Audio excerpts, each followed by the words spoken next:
এবং কোনো অবস্থাতেই সেখানে গানের টিচার বাংলাদেশে দেয়া যাবে না। যদি দিতে চান আপনার গদি আপনার মস্তক উৎখাত করবে ইনশাআল্লাহ। আর প্রাইমারি স্কুলে ড্যান্স এবং গান শিক্ষার জন্য ওস্তাদ দিবেন, শিক্ষক দিবেন। কেন, কিসের জন্য? গান ড্যান্স আমাদের মুসলিম পরিবারের এর সংস্কৃতি না। যদি আপনাদের সমস্ত পরিবার, বাংলাদেশের সমস্ত পরিবার নাস্তিক হয়ে থাকে, বেঈমান হয়ে থাকে, তাদের জন্য গান এবং গানের টিচার দিতে পারেন। যদি ৯০% মুসলমানদের দেশে কোনো অবস্থাতেই গানের টিচার দেওয়া যাবে না।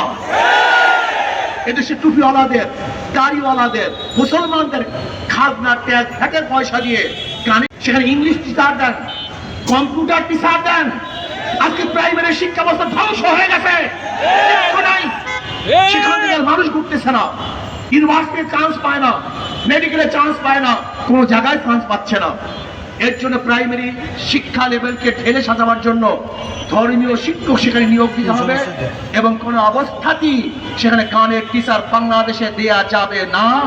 যদি দিতে চান আপনার গদি আপনার মস্তক উৎখাত করবে ইনশাআল্লাহ। ভাই কবি পেয়েছেন আপনি, মনে যা চায় তাই করবেন আপনি। এটা ৯২% মুসলমানদের দেশ। এদেশে কোনো অবস্থাতেই ইসলামের সংস্কৃতির বাইরে কোনো কাজ করা যাবে না।